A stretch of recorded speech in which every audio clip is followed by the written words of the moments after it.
Power star Pawan Kalyan కు ఉన్న craze, popularity గురించి ప్రత్యేకంగా చెప్పక్కర్లేదు. చాలా మంది చెప్పినట్లు హీరోలకు అభిమానులు ఉంటారు, కానీ పవన్ కు మాత్రం భక్తులు ఉంటారు. సినిమాల్లో ఓ వెలుగు వెలిగిన ఆయన రాజకీయాల్లోనూ అడుగుపెట్టారు. జనసేన పార్టీని స్థాపించి ప్రజల్లోకి వెళ్లారు. కానీ విజయం మాత్రం అంత సులువుగా దక్కలేదు. 2019 అసెంబ్లీ ఎన్నికల్లో జనసేన కేవలం ఒక అసెంబ్లీ సీట్ను మాత్రమే గెలుచుకుంది. ఇక పవన్ అయితే పోటీ చేసిన 2 చోట్ల ఓడిపోయారు. అయితే 2024 ఎన్నికల్లో ఆయన తాను గెలవడమే కాకుండా 21 స్థానాల్లో పోటీ చేసి తన పార్టీని కూడా గెలిపించుకున్నారు. 100% స్ట్రైక్ రేట్తో రాజకీయాల్లో పెను సంచలనం సృష్టించారు. ప్రస్తుతం ఏపీ డిప్యూటీ సీఎం కీలక బాధ్యతలు నిర్వర్తిస్తున్నారు. అదే సమయంలో ఎన్నికలకు ముందు తాను ఒప్పుకున్న సినిమాలను కూడా పూర్తి చేసే పనిలో బిజీగా ఉంటున్నారు.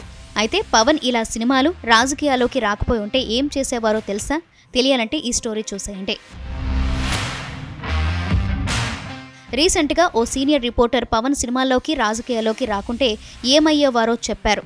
స్వయంగా పవనే ఒకప్పుడు తనతో ఈ విషయం చెప్పారని చెప్పారు. పవన్ కళ్యాణ్ వ్యక్తిగతంగా చాలా మంచి మనిషి అని చెప్పిన ఆ సీనియర్ రిపోర్టర్ ఆయనది ఒక సెపరేట్ స్కూల్ అన్నారు, ప్రత్యేక ప్రపంచం అన్నారు. తాను ఒకసారి పవన్ కళ్యాణ్ ఇంటికి వెళ్లానని, అప్పుడే షూటింగ్ ముగించుకుని ఇంటికి వచ్చిన ఆయన చాలా సాదా సీదాగా ఉన్నారన్నారు. ఆ సందర్భంలో పవన్ చాలా విషయాలు పంచుకున్నారని, అదే క్రమంలో సినిమా యాక్టర్ కాకపోయి ఉంటే తోటమాలి అయ్యేవాడినంటూ చెప్పారని ఆ రిపోర్టర్ చెప్పారు.